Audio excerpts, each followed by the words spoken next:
All of you. इस class में हम लोग जिस टॉपिक पे बात करेंगे the topic will be pressure variations in a fluid. अब देखें बेटा, प्रेशर की एक कॉमन सी डेफिनेशन है जिसको तुम ऑलरेडी जानते हो कि प्रेशर होता क्या है। It is basically force which is acting per unit area. किसी पर्टिकुलर एरिया पे जो भी फोर्स एक्ट हो रहा है उस फोर्स को हम लोग प्रेशर के नाम से जानते हैं। से फॉर एग्जांपल अपने पास ये एरिया ए है और इस पर फोर्स लग रहा है एफ़, तो इधर हम लोग प्रेशर को डिफ़ाइन करेंगे ऐसे, वट एवर जो भी फोर्स लग रहा है पर यूनिट एरिया, ठीक। लेकिन एक चीज़ का ख्याल रखें प्रेशर को डिफ़ाइन करते हुए कि मान लीजिए ये सरफेस है और इधर प्रेशर फोर्स लग रहा है इस तरह से। अब ये जो फोर्स इधर लग रहा था दैट वाज वर्टिकल, या आप ये कह सकते हो कि ये बिल्कुल परपेंडिकुलर टू द सरफेस था। बट यहाँ जो प्रेशर एक्ट फोर्स हो रहा है act that is not vertical, ठीक। मान लो कि इधर कोई एंगल बना रहा है वो थीटा, ठीक है ना। तो ये वाला एंगल भी क्या रहेगा, थीटा। आप इसको स्प्लिट कर सकते हो ऐसे एफ कॉस थीटा, एंड इस तरह से इसको ले सकते हो बेटा एफ साइन थीटा, ठीक। तो जो कंपोनेंट इस सरफेस के ऊपर परपेंडिकुलर डायरेक्शन में एक्ट हो रहा है यानी ये F sine theta, only this component will generate pressure, ठीक है। तो आप प्रेशर को ऐसे लिख सकते हो इन दिस केस सिंपल में P sine theta upon area, यानी जो फोर्स का कंपोनेंट एरिया के परपेंडिकुलर है वो कंपोनेंट आपने ले लिया, ठीक। यानी मैं ऐसे लिख सकता हूँ एफ परपेंडिकुलर अपॉन ए, ठीक है ना। एनीवेज प्रेशर के बारे में आप ऑलरेडी जानते हैं कि प्रेशर होता क्या है। अब थोड़ी सी डेफिनेशन आपको समझ आ गई है ना बेटा। हमारा जो मेन टॉपिक है that is pressure variations in a fluid. किसी फ्लूइड के अंदर प्रेशर वेरी कैसे करता है, ठीक है। चलिए बेटा, पहला केस हम कंसिडर करते हैं। हम वो फ्लूइड्स लेते हैं which are non accelerated fluids, यानी उन फ्लूइड्स के बारे में बात करेंगे जिनमें एक्सेलरेशन नहीं है, या आप बोल सकते हो दोज फ्लूइड्स आर स्टैटिक और at rest with respect to vessel, है ना। जिस वेसल के में इन फ्लूइड्स को रखा गया है with respect to that vessel the fluids are at rest, ठीक है। तो अगर हम इन फ्लूइड्स के अंदर प्रेशर को कैलकुलेट करने की कोशिश करते हैं तो कैसे प्रेशर कैलकुलेट हो पाता है। चलिए बेटा, सबसे पहले बात करते हैं विद डेप्थ। हम देखते हैं कि प्रेशर कैसे चेंज होता है विद डेप्थ, यानी डेप्थ के साथ प्रेशर की क्या वेरिएशन आती है। चलो ऐसे कंसिडर करो कि आपके पास एक बड़ा सा कंटेनर है एंड इसमें बहुत सारा फ्लूइड हमने भरा हुआ है ऐसे करके। तो मान लीजिए कि इसकी जो अपर सरफेस है that is exposure to atmosphere. तो अगर ये सरफेस एक्सपोजर टू एटमॉस्फेयर है इस पे लगेगा एटमॉस्फेरिक प्रेशर पी नॉट, ये तो हम जानते हैं already, atmospheric pressure P not, ठीक है। अब एक पॉइंट चूज़ कर लेते हैं इधर पॉइंट ए। मान लो कि आपको इसी पॉइंट ए पे प्रेशर कैलकुलेट करना है। एक काम करते हैं, एक छोटा सा लिक्विड कॉलम चूज़ कर लेते हैं। This is a liquid column, इसको चूज़ कर लेते हैं और देखते हैं कि इस पॉइंट पी पर प्रेशर क्या जनरेट होगा because of this liquid column. इस लिक्विड कॉलम की हाइट मान लें बेटा आप एच है। तो अगर आप सिंपल सा कॉन्सेप्ट लगाएंगे, थोड़ा सा माइंड यूज़ करेंगे तो आपको पता चलेगा कि पॉइंट ए पर जो प्रेशर है that is equal to surface पर कितना प्रेशर है पी नॉट, प्लस इस पॉइंट ए पर प्रेशर इस फ्लूइड कॉलम के वेट की वजह से भी होगा। यानी पॉइंट ए पर प्रेशर दो रीजंस की वजह से होगा। एक तो प्रेशर होगा इस पॉइंट ए पर because of this P not atmosphere का प्रेशर, और इस पॉइंट पी पर जो प्रेशर होगा that will B because of this weight of this liquid column. यानी आप बोल सकते हो कि एक एक्स्ट्रा प्रेशर लगेगा एम जी, ठीक है ना।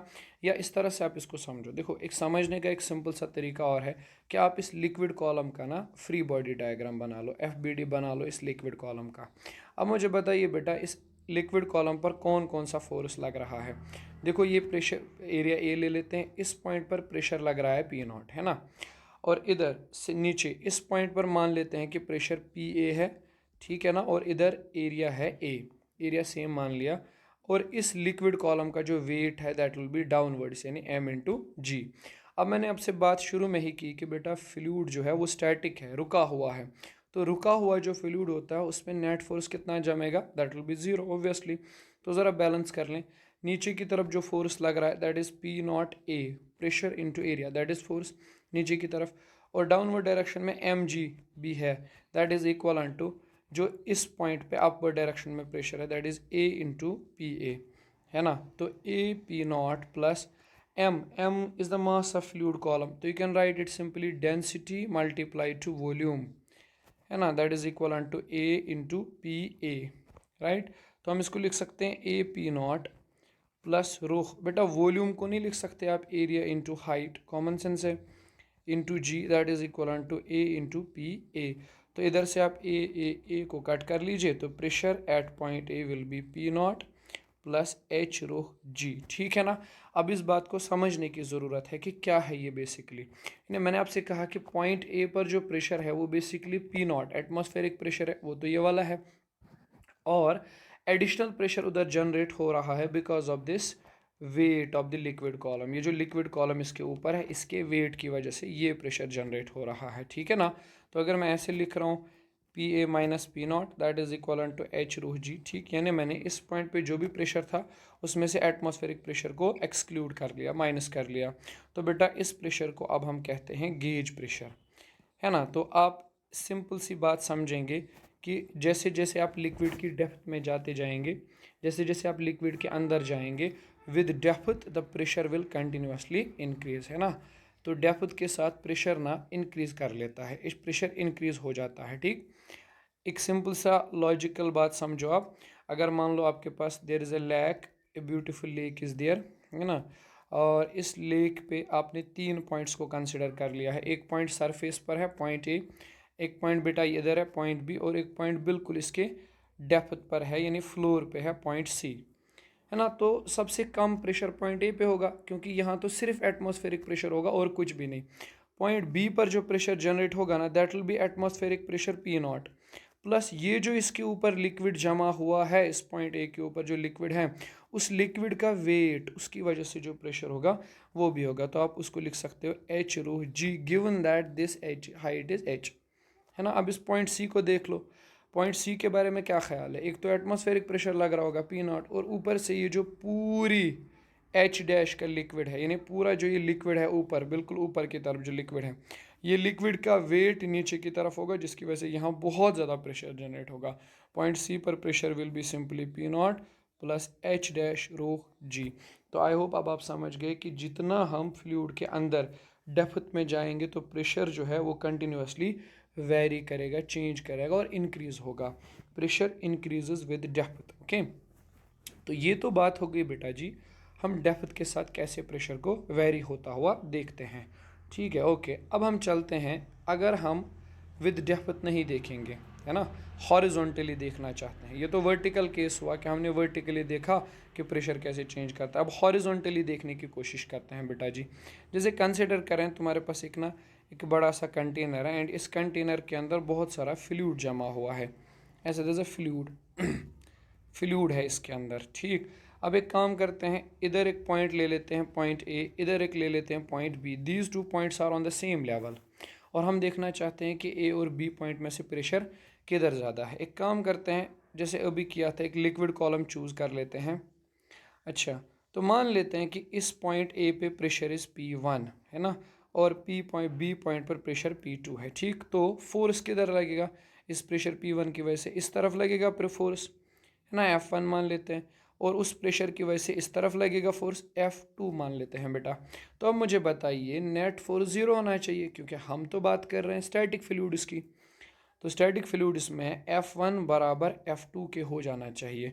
तो अगर F1 देखेंगे तो कितना आएगा बेटा, that will be P1 into A, और F2 देखेंगे that will be A into P2। तो area cancel, P1 equal to P2। तो हम आज से याद रखेंगे कि जो हॉरिजॉन्टल पॉइंट्स होते हैं, हॉरिजॉन्टल पॉइंट्स होते हैं स्टैटिक फ्लूइड के अंदर, तो उनमें प्रेशर वेरी नहीं करता, प्रेशर सेम रहता है। जितना प्रेशर ए पे जनरेट हुआ उतना प्रेशर बी पर भी है।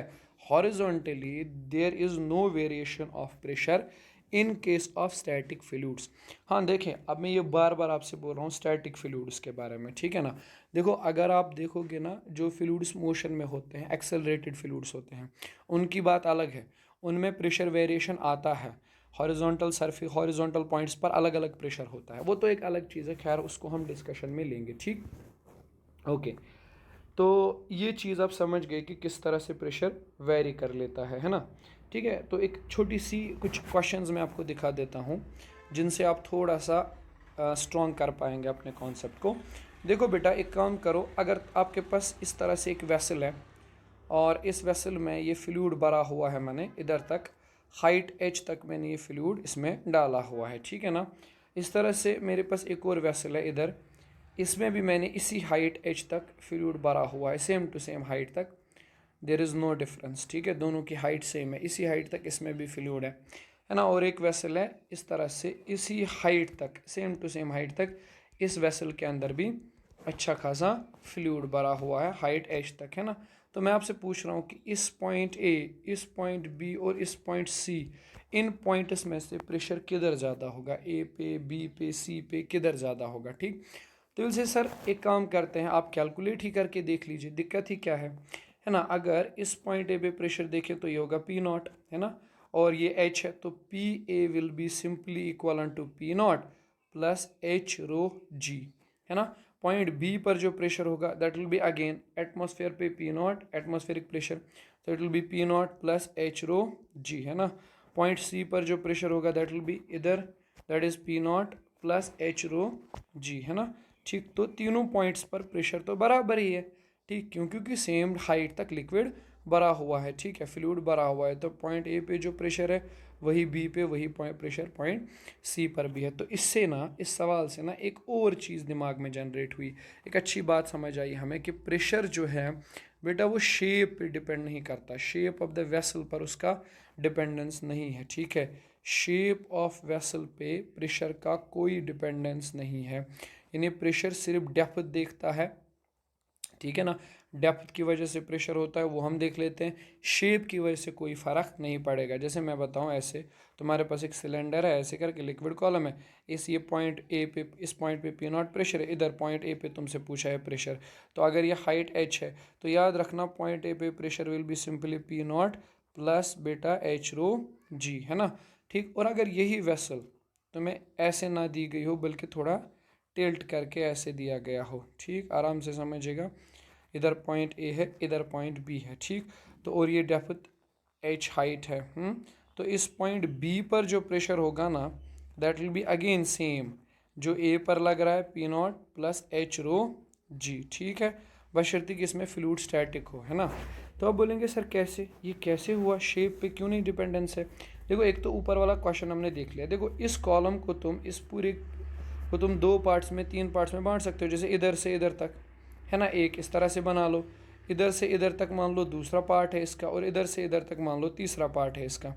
तो बेटा मुझे एक बात बताओ, इस पॉइंट पे और इस पॉइंट पे प्रेशर सेम होगा क्या अलग अलग, अलग अलग होगा, ठीक, ओके, तो यहाँ से यहाँ तक प्रेशर का वेरिएशन आया, लेकिन इस पॉइंट से इस पॉइंट तक क्या प्रेशर का वेरिएशन आया, you will say sir no, क्योंकि ये दोनों पॉइंट्स ना सेम ही लेवल पे है, ये हॉरिजॉन्टल पाइप है, तो इसकी वजह से प्रेशर में चेंज नहीं आया, ठीक। तो फिर यहाँ से यहाँ तक प्रेशर का वेरिएशन आया, हाँ जी सर आया। तो बेटा मुझे एक बात बताओ, प्रेशर तो सिर्फ वर्टिकली वेरी कर रहा है ना, हॉरिजॉन्टल वेरिएशन तो प्रेशर में है ही नहीं इस टाइम पे, ठीक। तो चाहे तुम हॉरिजॉन्टल कितना भी इसको एक्सटेंड करो, हॉरिजॉन्टल पार्ट कितना भी हो इसका, क्या उससे प्रेशर पर कोई फ़र्क पड़ेगा, आंसर है अपना नो, बिल्कुल नो, प्रेशर से प्रेशर पर तो उस चीज़ का कोई फ़र्क पड़ ही नहीं रहा है, ओके।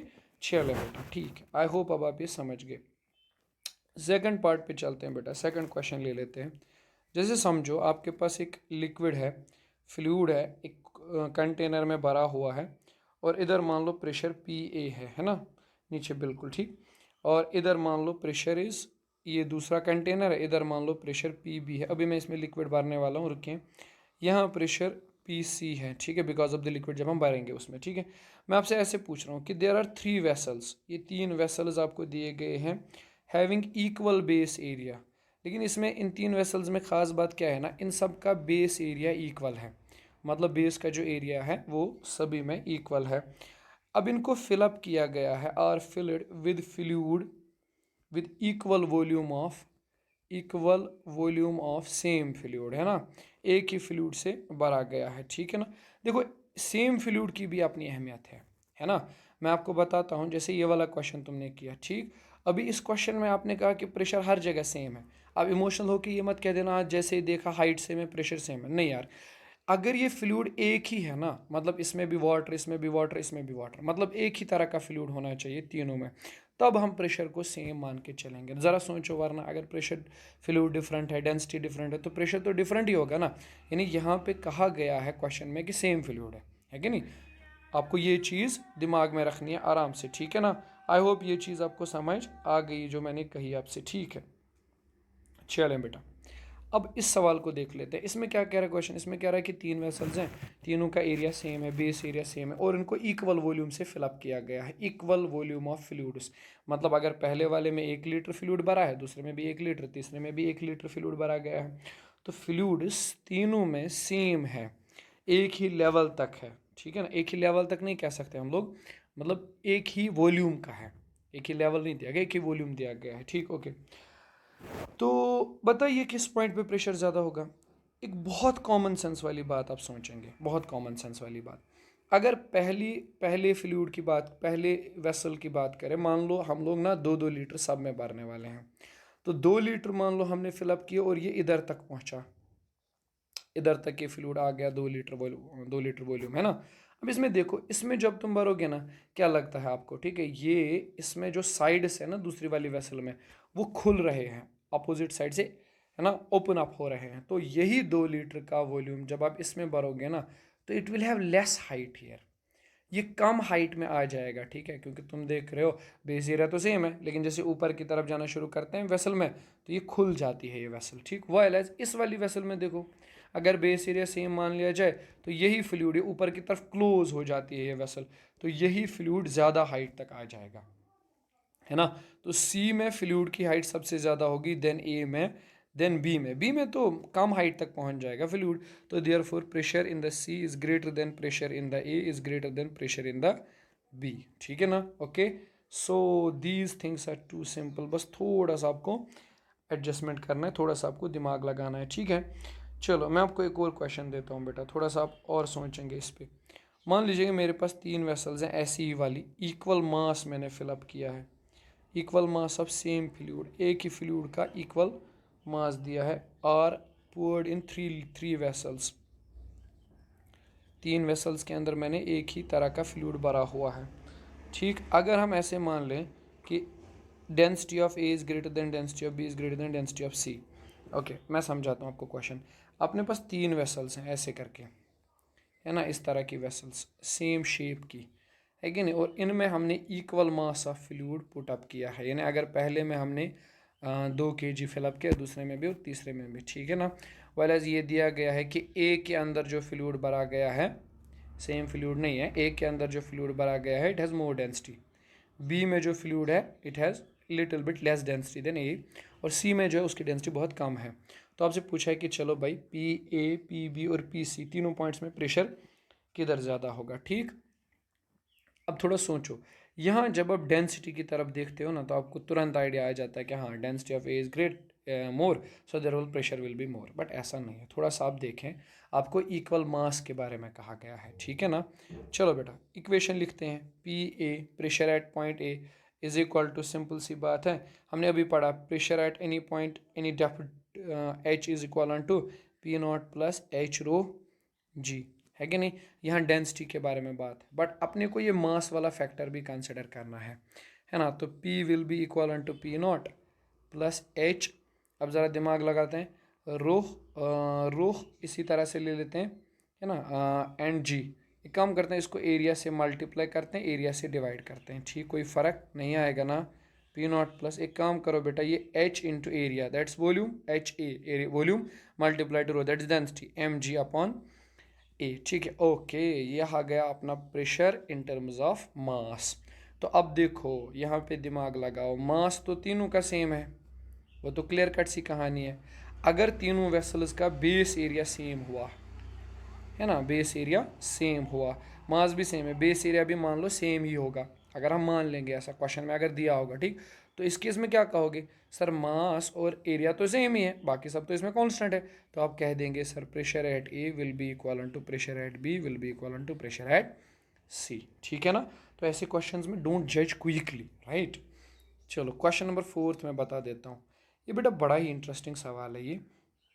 कि आपके पास एक इस तरह से एक बड़ा सा वेसल है और इस वेसल में हमने चूज़ किए हैं there are 3 points. Okay, so there are 3 points in the vessel. मान लो बेटा ये एक पॉइंट है ए, इधर सेंटर पर एक पॉइंट है बी, इधर एक सेंटर पर है पॉइंट सी, ठीक है ना। और इसमें अप टू द ब्रिम पूरा ऊपर तक एक फ्लूइड भरा गया है इस पूरे वेसल में, है ना। अब क्वेश्चन वही है जो मैं अभी तक पूछता आ रहा हूँ आपसे उन 2-3 क्वेश्चंस में कि किस पॉइंट पे ए बी या सी इनमें से किस पॉइंट पर प्रेशर सबसे ज़्यादा होगा, ठीक है ना। मान लो इधर का एच एक्स है हाइट, इधर भी इसमें भी मान लो यही एक्स है हाइट, और इधर मान लो हाइट है एच, है ना। तो अब बताओ मुझे किस पॉइंट पे प्रेशर ज़्यादा हो जाएगा, ठीक है, ए पे, बी पे या सी पे, ठीक। ओके, थोड़ा सा सोचो। एंड आप अगर आपको अगर याद होगा हॉरिजॉन्टल वेरिएशन ऑफ प्रेशर, तो मैंने कहा था अगर फ्लूइड रेस्ट पर है, स्टैटिक है, तो हॉरिजॉन्टली प्रेशर वेरी नहीं करता। पॉइंट ए पर जो प्रेशर है वही प्रेशर पॉइंट बी पर होगा और same to same pressure point C पर होगा। इसका रीज़न है कि नो हॉरिजॉन्टल वेरिएशन, प्रेशर का हॉरिजॉन्टल वेरिएशन नहीं होता, ठीक, स्टैटिक फ्लूइड्स में। बट आप कहेंगे सर ठीक है, आपकी बात बिल्कुल सही है कि हॉरिजॉन्टली प्रेशर वेरी नहीं करता, बट सर यहाँ एक थोड़ा सा और एक उलझन है। हाँ जी भाई, क्या उलझन है सर? आप पॉइंट बी पर तो देखो, इस पॉइंट बी के ऊपर जो ये लिक्विड कॉलम है ना, इसकी हाइट भी ज़्यादा है, सो इसका वेट भी ज़्यादा होगा देन जो लिक्विड कॉलम पॉइंट ए पर बनेगा, ठीक। तो अगर सर पॉइंट ए के ऊपर जो लिक्विड कॉलम है वो छोटा है, उसका वेट कम है, पॉइंट बी के ऊपर जो लिक्विड कॉलम है उसका वेट ज़्यादा है, तो सर बी पर प्रेशर ज़्यादा होना चाहिए ना ए से, ठीक। ऐसा क्यों नहीं है ना। आप बोलेंगे सर ठीक है, प्रेशर वेरिएशन आपने कहा हॉरिजॉन्टली होता है, दैट इज़ गुड, वो मान लिया। लेकिन सर दिल नहीं कर रहा है मानने का। वो ये कहता है कि अगर इन 3 पॉइंट्स में से देखा जाए बी पर तो हाइट ज़्यादा है, तो प्रेशर तो ज़्यादा होना चाहिए, ठीक। लेकिन ए पर हाइट कम है, प्रेशर कम होना चाहिए, ठीक। ओके, तो सर वो क्यों नहीं हो रहा है, ऐसा क्यों नहीं हो रहा है? जबकि लॉजिक तो आपने यही समझाया था। हाँ जी बेटा, मैंने लॉजिक बिल्कुल यही समझाया था और उस लॉजिक में गड़बड़ भी नहीं है कोई। तो बोलेंगे सर क्यों, ऐसा क्यों नहीं हो रहा है? तो ये बी पर जो प्रेशर है वो ज़्यादा होगा, ए पर जो प्रेशर है वो कम होगा, बट आपने कहा बराबर है। देखो बेटा, आप एक चीज़ ना दिमाग से निकाल रहे हो, एक चीज़ आप भूल गए हैं, ठीक है, एक चीज़ को आप भूल चुके हो। वो पता है क्या आपका?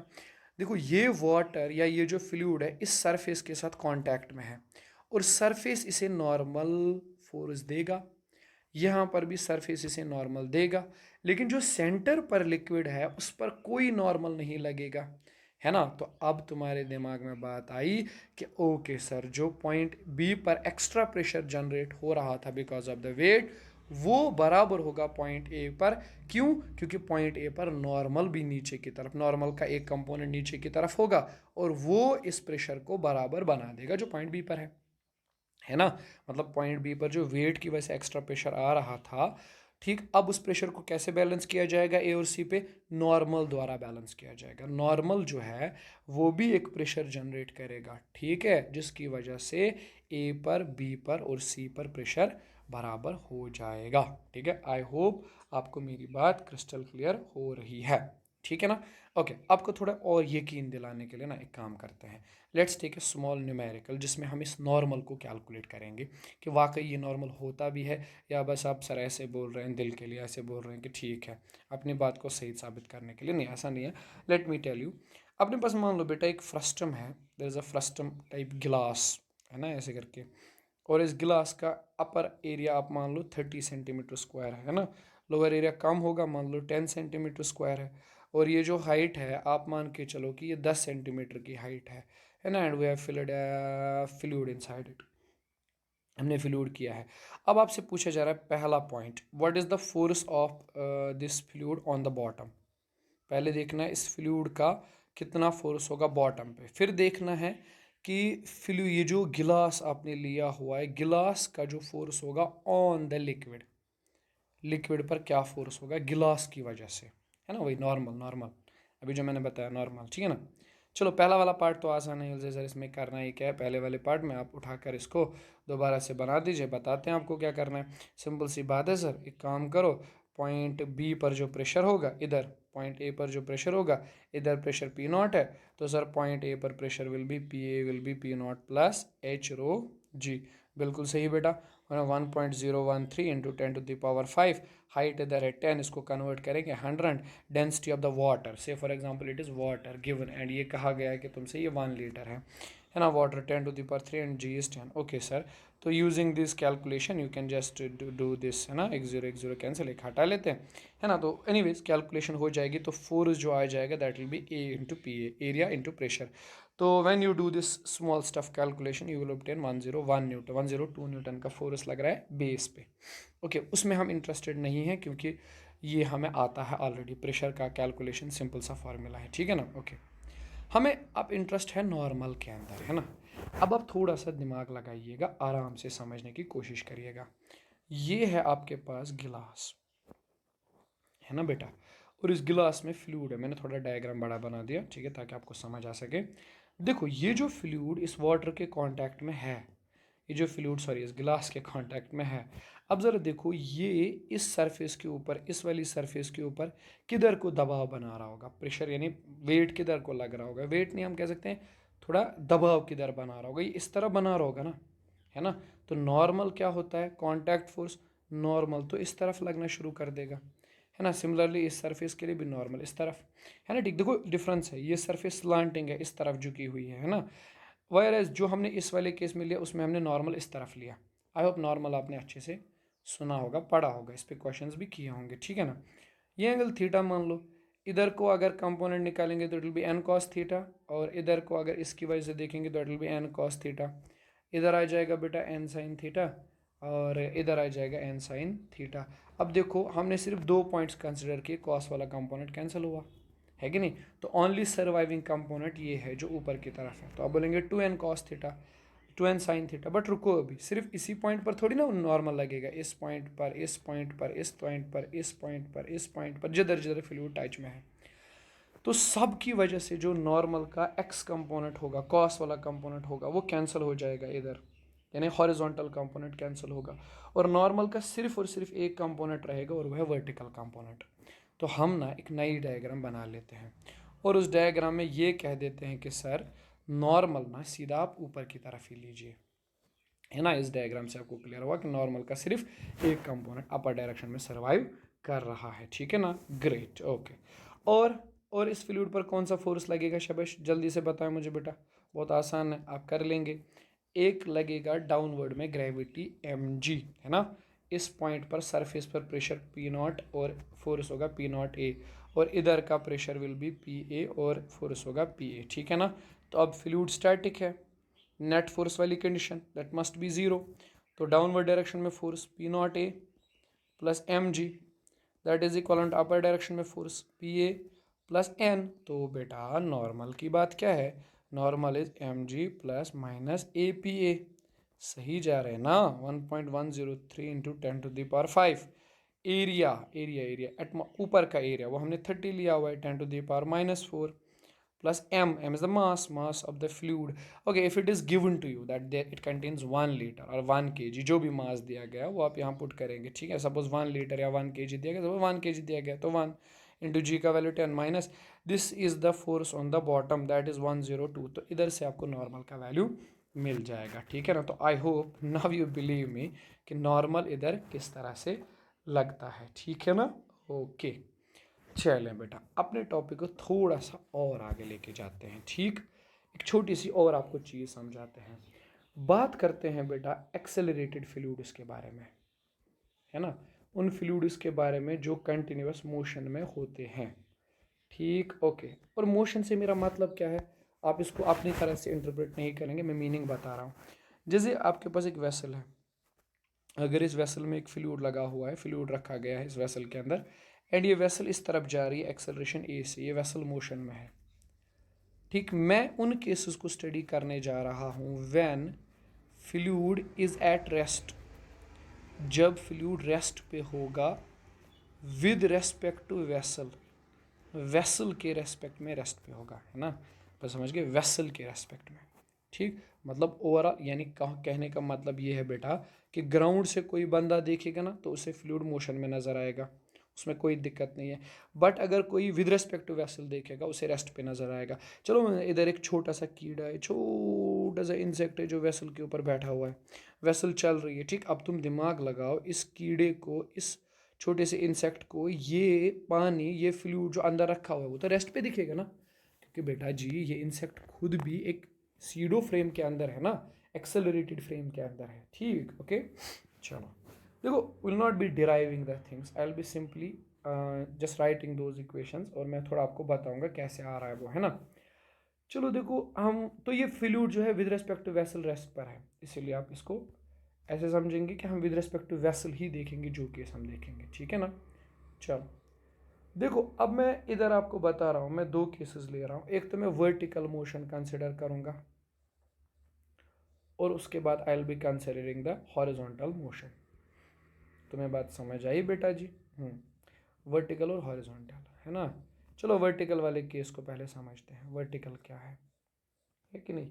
चलो मान लो तुम्हारे पास एक फ्लूइड है, एक वेसल के अंदर पड़ा हुआ है, बड़ा सिंपल केस ले रहे हैं हम, और ये ऊपर की तरफ जा रही है ये vessel, A is the acceleration, upward जा रही है ये, अपवर्ड, वर्टिकल में अपवर्ड वाला मोशन हम ले रहे हैं। तो बताओ इस फ्लूइड पर कौन कौन सा फोर्स है। एक फोर्स लगेगा बेटा डाउनवर्ड डायरेक्शन में, एम जी, बड़ा ही सिंपल। दूसरा, ये फ्लूइड जा रहा है ऊपर और आप देख रहे हो विद रेस्पेक्ट टू वेसल, मतलब आप एक एक्सेलरेटेड फ्लूइड से, एक्सेलरेटेड फ्रेम से देखना चाहते हैं, तो बेटा सीडो फोर्स तो बनता है। सीडो फोर्स किधर होगा? सीडो फोर्स नीचे की तरफ होगा, अपोजिट टू द फ्रेम, है ना। तो अब ज़रा देखो what will be the effective acceleration, effective G, you will be sir downward direction में जी और ए, तो effective G will be A plus G, है ना, जैसे तुमने एलिवेटर मोशन में ये चीज़ ऑलरेडी की हुई है, ठीक है ना। अच्छा, इधर मान लो प्रेशर पी नॉट है और ये पॉइंट ए मैं चूज़ कर रहा हूँ, हाइट एच मान लो बेटा, मुझे बताओ पॉइंट ए पे जो प्रेशर आएगा that will be P not plus H rho G, ना जी इफेक्टिव, तो पॉइंट ए पे pressure will be P not plus H rho G effective के बदले I will be writing H plus G plus A, तो बेटा ये है आपका प्रेशर, ठीक है ना। तो जैसे ये इस बात से तो क्लियर साबित हो रहा है कि जैसे ये वेसल ऊपर की तरफ जाएगा तो प्रेशर इंक्रीज कर जाएगा, है ना। दूसरा केस ले लेते हैं बेटा, अगर हम कोई वेसल ले रहे हैं और वो वेसल नीचे की तरफ जा रही है ना, डाउनवर्ड मोशन में है वो वेसल, तो अब ज़रा बताओ कौन कौन सा फोर्स लग रहा है। एक तो नीचे वाली डायरेक्शन में एम जी, है ना, और चूंकि ये नीचे जा रहा है और आप सीड एक्सेलरेटेड फ्रेम में है तो सीडो फोर्स ऊपर जाएगा। देखो इस टॉपिक को समझने के लिए सीडो फोर्स की इन्फॉर्मेशन तो आपको चाहिए, और मुझे पूरा उम्मीद है आपको, आपने बेटा वो पढ़ा हुआ होगा, ठीक है ना। सीडो फोर्स ऊपर जा रहा है ना, तो सिंपल सी बात है, लॉजिकल है। What will be the effective acceleration, that will be simply sir G minus A. तो ये फार्मूला, अगर पॉइंट ए यहाँ प्रेशर पी नॉट है, इधर हाइट एच है, तो पॉइंट ए पर नीचे pressure will be P A is equal to P not plus H rho G minus A, है ना। तो ये होगा pressure variation at the when the fluid is downward, जब फ्लूइड डाउनवर्ड मोशन में है ना, ठीक। तो अब ये तो अब समझ गए, इसमें तो कोई लॉजिकल खतरनाक वाली बात नहीं है, सिंपल सा हमें जी को रिप्लेस करना है बाई इफेक्टिव एक्सेलरेशन, है ना। Okay, now let us move to horizontal motion. लेकिन बेटा हॉरिजॉन्टल मोशन को समझने के लिए ना आपको मैं एक छोटी सी बात पहले बताता हूँ, ठीक है। आप उस बात को याद रख लिए तो आपका तो आराम से हो जाएगा हॉरिजॉन्टल मोशन में। देखो क्या है कहानी, अगर तुम्हारे पास एक फ्लूइड मान लो ऐसे है, और इस फ्लूइड में आपने क्या किया है, इसको एक्सेलरेशन दी है इस वाली डायरेक्शन में, the fluid is in motion in this direction, okay. अब ज़रा सोचो, इस पे डाउनवर्ड वेट लग रहा है एम जी, वो तो है ही सर, उसमें क्या ही बोलना है, वो तो है। और सीडो फोर्स हम लगा लेंगे ऑपोजिट में, विपरीत डायरेक्शन में, दिस विल बी सीडो। तो बेटा नेट फोर्स किधर होगा? विल बी सर सिंपली, ये तो हमने पढ़ा है वेक्टर एडिशन में, डायगोनल में इधर। देखो इस नेट फोर्स की एक आदत है, याद रखना, ये नेट फोर्स हमेशा परपेंडिकुलर रहना चाहता है सरफेस के, जो हम फ्लूइड के आगे वाले क्लासेस में पढ़ेंगे कि ये क्या करना चाहता है, ये नेट फोर्स हमेशा सरफेस के परपेंडिकुलर में रहना चाहता है। You will be saying sir जब आप फ्लूइड को इधर मूव करेंगे ये तो है ही नहीं परपेंडिकुलर, इस टाइम पे तो कुछ एंगल थीटा पे है, तो पता है क्या होता है, अमेजिंग सी चीज़, इस फ्लूइड की शेप, सरफेस की शेप चेंज हो जाती है। और जैसे तुमने इसको इधर खींचा ना, फ्लूइड की शेप कुछ ऐसे हो जाएगी, सरफेस की, अपर सरफेस की शेप। क्यों ऐसे क्यों होगी? क्योंकि नेट फोर्स को देख लो, तभी ये सरफेस के परपेंडिकुलर रह पाएगा, है ना। ठीक, तो जब आप फ्लूइड को खींचेंगे किसी एक डायरेक्शन में हॉरिजॉन्टली, तो फ्री सरफेस यानी ऊपर वाली सरफेस की शेप चेंज हो जाएगी, such that the net force will be acting perpendicular to it. Right, okay, चले। अच्छा, एक और सिंपल सा इसी का अपोजिट एग्जांपल समझ लो। अगर तुम्हारे पास फ्लूइड ऐसे, वैसे आप सिंपल में आप कर सकते हो। अगर फ्लूइड ऐसे और आपने ऐसे खींचा है, मोशन इस तरफ दी है आपने, तो बेटा जी आप समझते हो कि जो डाउनवर्ड फोर्स है एम जी वो ऐसे होगा, सीडो फोर्स तो विपरीत अपोजिट डायरेक्शन में एम ए सीडो, और जो नेट फोर्स लगेगा that will be in this direction. तो अब सरफेस की शेप कैसे होगी? शाबाश शाबाश, इस सरफेस की शेप अब कुछ इस तरह से जम जाएगी, ऐसे, है ना। अभी इस तरह से हुई थी, अब देखो अब इसके अपोजिट में, मतलब इस तरफ से, है ना। अभी बोलेंगे सर ऐसा क्यों? क्योंकि बेटा फोर्स को पसंद है, फोर्स को पसंद है सरफेस के परपेंडिकुलर रहना, है ना। ठीक, ओके, तो इस तरह से, तो वो समझ गए ना कैसे होता है। ठीक है, ओके। तो अब आप वेरिएशन भी नोट कर सकते हो, ठीक है। अब सोचो कैसे। देखो यही दो केसेस मैं कंसिडर कर रहा हूँ। केस नंबर 1, अब ये फ्लूइड है, इस फ्लूइड में आप देख लो ऐसे आपने इस तरफ खींचा हुआ है ना। तो एक काम करते हैं, इधर की तरफ एम जी लग रहा है ना, इधर की तरफ सीडो लग रहा है, नेट फोर्स इधर है, एफ नेट, है ना। सरफेस की शेप चेंज हो जाएगी and it will become this way, ऐसे करके, है ना। अब मैं तुमसे पूछूं बेटा, मुझे बताओ पॉइंट ए या पॉइंट बी, दोनों में से प्रेशर किधर ज़्यादा होगा? अब बोलेंगे सर अभी तो आपने बताया, ये कौन सा लॉजिकल बात है, इधर प्रेशर होगा सिर्फ पी नॉट, इधर का प्रेशर होगा पी नॉट, और प्लस इस लिक्विड कॉलम की वजह से जो प्रेशर है वो भी, है ना।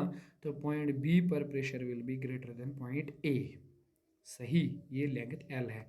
अब कैलकुलेशन नहीं करेंगे, बट पॉइंट बी पर जो प्रेशर होता है that is P A plus rho L A. L is the length and A is the acceleration, ठीक है ना। अब तुम इस तरफ खींचो या इस तरफ खींचो, तुम बात को समझ गए, ठीक है ना। तो बेटा एक्चुअल में there are so many interesting types of question जो इस पे बन सकते हैं। जैसे आपको बोला जाता है कभी कि आपने वेसल को खींचा, तो अब मान लो 1/2 fluid, 1/2 volume of the fluid fall हो गया, नीचे गिर गया। आपने गिलास को पकड़ के खींचा तो आधा फ्लूइड निकल गया बाहर, है ना। आपसे पूछेंगे बताओ कितनी एक्सेलरेशन से हमने खींचा होगा, है कि नहीं। या कभी आपको ऐसे क्वेश्चन दे देगा कि चलो आपके पास एक वेसल है और आपने उसको खींचा, ठीक, 20 मीटर पर सेकंड स्क्वायर की एक्सेलरेशन से, तो बताओ कितना फ्लूइड बाहर निकला होगा। एनीवेज बहुत इंटरेस्टिंग टाइप के सवाल बनते हैं इस पर, बहुत इंटरेस्टिंग टाइप के, ठीक। बट हम लोगों का ना क्या है अभी, this is getting a little bit longer, ठीक, वीडियो अभी, ठीक है। तो एक काम करते हैं, will be ending it. I hope आपको ये सारी चीज़ें क्रिस्टल क्लियर हुई होंगी। तो ठीक है, टेक केयर।